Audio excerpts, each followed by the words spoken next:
I'm Katie Couric. Tonight, the man who made the entire nation think about the way we live and die. Jack Kevorkian, the suicide doctor, walks out of prison and into Mike Wallace. What will you do if a desperate person comes to you, Jack Kevorkian, and says, I need help? Also tonight, an apology from the man who may have exposed dozens to a dangerous strain of TB, as the first of his fellow airline passengers find out if they're infected. High drama as New York City police try to save a man dangling from the George Washington Bridge. And in Steve Hartman's Assignment America, America's most hallowed ground, as you've never seen it before.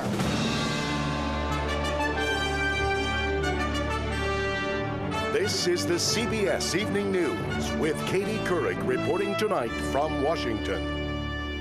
Hello, everyone. We begin tonight with one of this country's most emotional issues, whether people facing unending, unbearable physical suffering should have the right to end their lives. Today, the physician who ignited the debate over the right to die was released from prison. Dr. Jack Kevorkian had served 8 years for helping a man take his life, an act that was broadcast on 60 Minutes. We have 2 reports tonight, beginning with Cynthia Bowers. Frail but still feisty and wearing his trademark cardigan sweater, Jack Kevorkian walked to freedom today with a smile. It feels wonderful.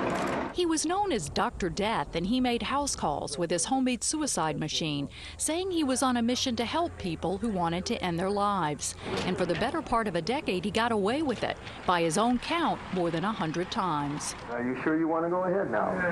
Until late 1998, when 22 million Americans saw this video on CBS's 60 Minutes. It showed Kevorkian injecting ALS victim Thomas Yauk with a lethal substance. He was charged in the death and convicted of second-degree murder. Yauk's family stood by Kevorkian then and now. Jack was the only person providing people with a choice when they found themselves in a difficult situation at the end of life. But many felt his unorthodox methods and unusual personality turned off potential supporters. He was kind of a wild-eyed fanatic. He got people's attention, but when you look more carefully, it wasn't the person you wanted to lead the movement. Kevorkian re-enters a society that is still largely undecided over whether physician-assisted suicide should be a right or whether it's wrong. Efforts to legalize it have failed in 6 states, and today only one, Oregon, allows doctors to offer patients a prescription to end their suffering. Since I got it 2 weeks ago from the pharmacy. Terminally ill cancer patient Ray Carney isn't sure he'll take these pills, but he's grateful to have a choice. You'll never know how difficult it is to live a life of that kind of pain and suffering until you are exposed to it. As a condition of parole, Kevorkian promised not to participate in any more deaths. In an exclusive interview with CBS's Mike Wallace, he says he means it. What will you do if a desperate person comes to you, Jack Kevorkian, and says, I need help? It would be painful for me, but I'd have to refuse him because I gave my word that I won't do it again. But he says he will never back down from his beliefs. Cynthia Bowers, CBS News, Coldwater, Michigan. Hi, Vincent. May I come in? Sure. This is Byron Pitts at New York's Calvary Hospital, one of the nation's premier acute care facilities, where 70% of patients die in the first month, but where the emphasis is not death, but the end of life. Patients say to me, kill me, euthanize me. Don't you care? Does anyone kill me? Patients have asked you to yes, many. Since Dr. Kevorkian has come on the national stage, what's changed? Better means of pain control. A patient can press a pump and get a dose. Doesn't have to beg. Better pain control, better end-of-life care. According to the latest statistics, the number of patients enrolled in hospice, those who've been given months to live, has grown in the past 20 years from 150,000 in 1985 to 1.2 million in 2005. Hospice programs have become very good in the last 25, 30 years at managing the symptoms of the end of life. And it's also cheaper. For a dying patient, the average daily cost of hospice is $130 versus more than $2,000 a day at an average hospital. A recent study showed some patients who chose hospice over non-hospice care survived longer with certain illnesses. Those with congestive heart failure, an average of 162 days longer. Lung cancer, 29 days longer. Colon cancer, 33 days. Vincent Dooley, a 68-year-old retired New York City police sergeant, has leukemia. His hospital room at Calvary looks more like his bedroom at home. Caring for his emotional and spiritual needs, part of his treatment. I'm coming along really well. And that's the goal here. Make the last days more pleasant than painful. Byron Pitts, CBS News, New York. And Dr. Kevorkian gives his first post-prison interview to Mike Wallace this Sunday evening on 60 Minutes, right here on CBS. Now to our other top story, the case of that Atlanta lawyer who's quarantined with a dangerous form of tuberculosis. Today, some anxious people who shared flights with Andrew Speaker found out if they were exposed to the disease. They also got an apology from Speaker. Kelly Kobayea reports from Denver, where he's being treated. This is not where the Speakers plan to spend their honeymoon. Sarah Speaker came to the Denver hospital this morning to be with her husband Andrew, the now infamous globe-trotting tuberculosis patient. Doctors say he could be confined here for 2 months. They started him on a strong cocktail of drugs today and say his bacteria levels are very low.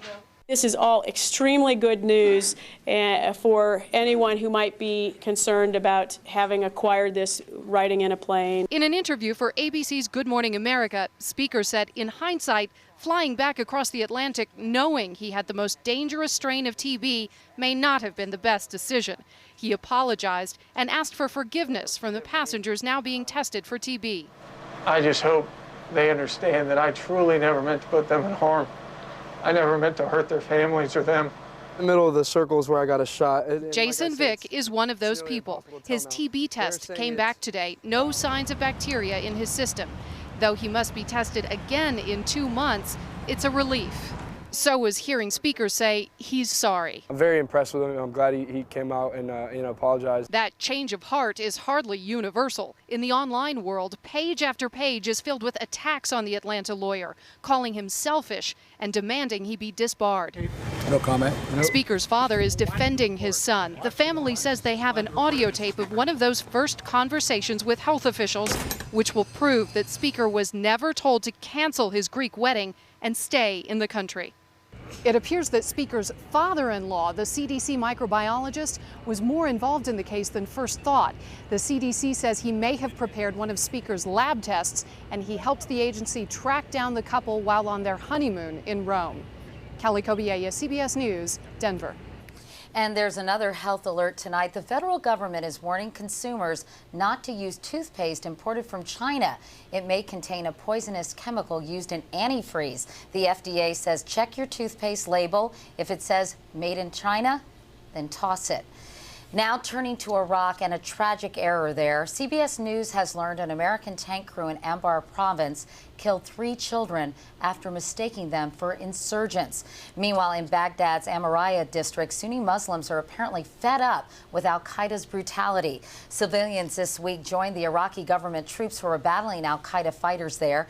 Today, Iraqi and U.S. forces took back the neighborhood. Meanwhile, Islamic militants who have ties to al-Qaeda were hit hard today by Lebanon's army, which opened fire on a Palestinian refugee camp in Tripoli. It's the latest attack in a conflict that's been going on for nearly 2 weeks now. Here's Mark Phillips. The siege at the Nahr al-Bared camp had gone quiet for several days, until this. The Lebanese army, resupplied with American ammunition, opened up with a vengeance. And vengeance it was. The Lebanese say 2 of their soldiers had been killed by sniper fire from within the camp. This was their answer. The siege has now gone on for 13 days. Many of the camp's 40 or so thousand Palestinian refugees have fled, but thousands are still thought to be caught in the crossfire. And the militant Fatah al-Islam, an international ragtag force said to be ideologically but not operationally linked to al-Qaeda, continues to take refuge in the camp and continues to resist. The Lebanese army says it's trying to target their strongholds. The army had to react, and it did so, targeting especially Fatah al-Islam positions and sparing to the utmost the civilian areas. More than 100 combatants and civilians have died in this standoff so far. Negotiations to try to get the Fatah al-Islam militants to surrender have failed. They vowed to fight to the end. Mark Phillips, CBS News, London. The United States also went after suspected al-Qaeda terrorists in northern Somalia today. CBS News has learned a naval destroyer opened fire on the suspects. It's not known if any were killed. The targets included a senior al-Qaeda leader wanted for the 1998 bombings of the U.S. embassies in Kenya and Tanzania. There is much more CBS News ahead. When we come back, a desperate man high above the Hudson River and the police officers determined to save his life.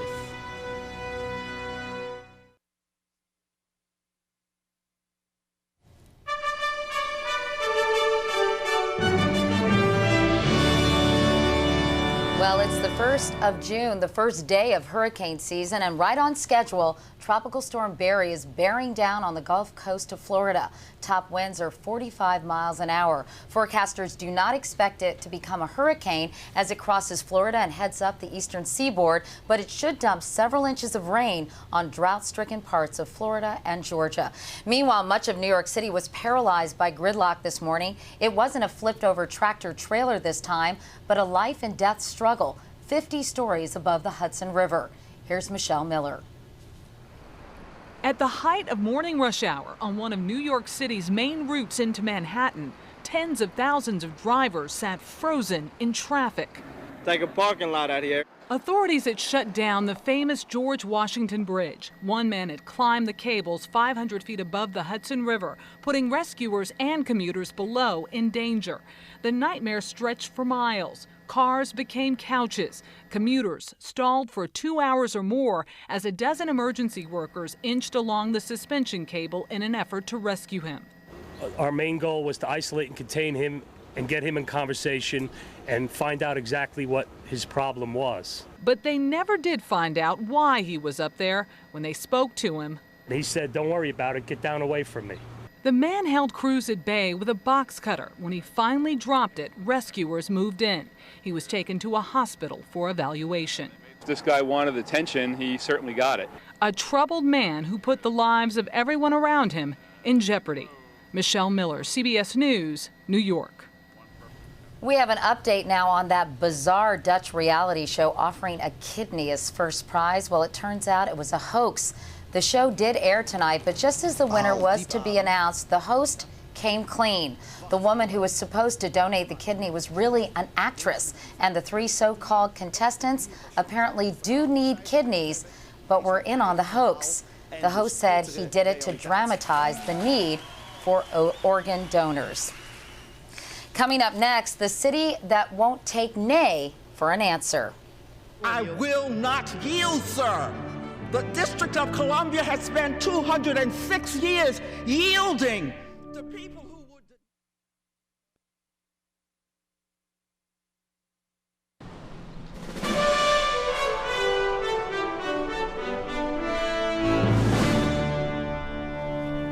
He turned 36 today and turned in his resignation.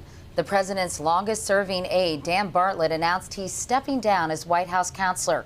Bartlett's been with George W. Bush for 13 years, since the president's first run for governor of Texas. Bartlett wants to spend more time with his young family and find a job in the private sector. He leaves on the 4th of July. Now to a battle that dates back to the birth of America, a battle being fought anew, this time by the citizens of Washington. Their license plates tells the tale of this modern-day battle against taxation without representation. The House will come to order. In the last month alone, Congress voted to increase the minimum wage. The bill is passed.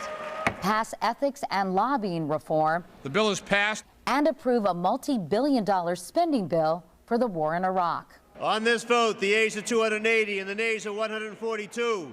But one congressional district could offer neither a yay or a nay on these or any other House measures.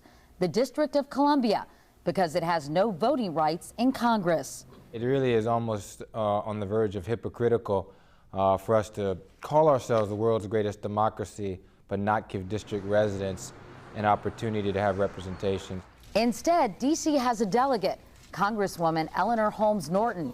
She may not have a vote, but she certainly has a voice. And gave us home rule. I will not yield, sir.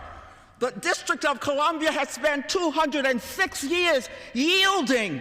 And she has used it to get a bill passed in the House that would give the district its first full vote on the House floor. You would think that the one vote everybody was entitled to is a vote in the People's House. But in Washington, principle is peppered with politics. Norton's would be a Democratic seat, so a compromise in her bill offers an additional seat to the Republican-leaning state of Utah, the state next in line to enlarge its congressional delegation based on its population. But that hasn't stopped some conservatives from calling the measure unconstitutional. Clearly, the Constitution states that any individual who serves in the United States House of Representatives must represent a state, and the District of Columbia is not a state.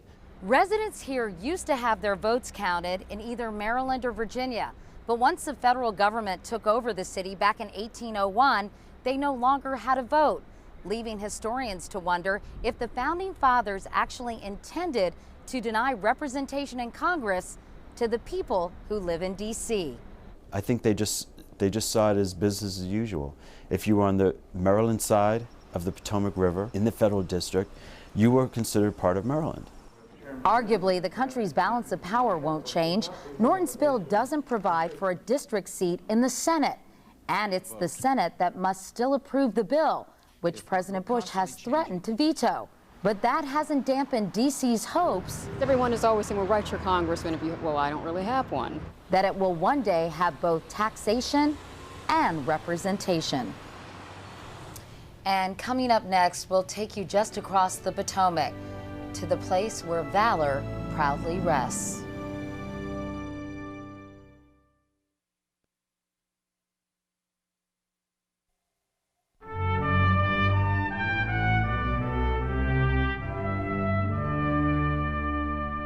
We end the week where we began, just a few miles from here at Arlington National Cemetery. On Memorial Day, President Bush praised the heroes who lie there and said, "May we always honor them." There's an army of workers doing just that every day as they tend to America's most hallowed ground. Steve Hartman has tonight's Assignment America. For well over 100 years, writers and poets have been trying to capture the feeling of Arlington National Cemetery. But 21-year-old Charles Montgomery, a laborer here, said it about as well as anyone. It was like when, no matter how hard he tried, he couldn't say anything at all. I mean, it's hard to explain. It's hard for everyone to explain, which is partly why the directors of Arlington have published this commemorative book, a photo book called Where Valor Rests. Inside, some of the most telling images of Arlington ever published. Pictures worth so much more than 1,000 words. The photos were shot over the course of 2 years by some of the nation's top photojournalists, and they capture both the pomp and horrible circumstance that is Arlington. Superintendent John Metzler. So we wanted to come up with a book that would tell the whole story of Arlington. Not everything is glamorous. There's an awful lot of work that goes behind the scenes. For example, in death, as in life, occasionally a soldier falls out of line, and there are workers here whose passion it is to set them straight. Not so much as a bird dropping goes unnoticed. The pictures cover every aspect of life and death at Arlington. All in all, an amazingly ambitious book for such a tiny number of copies. A commemorative book will never be sold, and it will only be given to the families whose loved one was killed on active duty. Rosemary Ballion lost her son Christopher in Iraq. Of course, there's no memento, not a book, not a flag. Nothing aside from her son back could ever take away one bit of the pain. But Christopher always said if something happened, he wanted to be buried here. And the hope is that someday his mother will be able to look at the pictures and know her son is in good hands and great company. Again, this commemorative book with the seal in the box was made specifically for next of kin. I was allowed to borrow this for an hour. But the good news is you can buy a very similar version at your local bookstore. And the best part, Katie, is proceeds from the sale of this book will go to updating and providing this book for families who've lost soldiers for years to come. You know, it's hard to watch that without really getting teary. Yeah. It's a beautiful place, and you did a beautiful job. Thank you, Steve. Thank you. Meanwhile, Steve, tell us about next week's story. Okay, next week we have the winner of our last vote. It's the Down Home Ranch, and it's a place for young people with Down syndrome who also have a hankering for cowboying. So if you like horses and great big smiles, you'll want to see this one. As always, if you have a story idea for me, please go to cbsnews.com and click on Assignment America. Again, you can tune in for my next story next Friday. Tonight's Assignment America segment is sponsored by ExxonMobil, taking on the world's toughest energy challenges.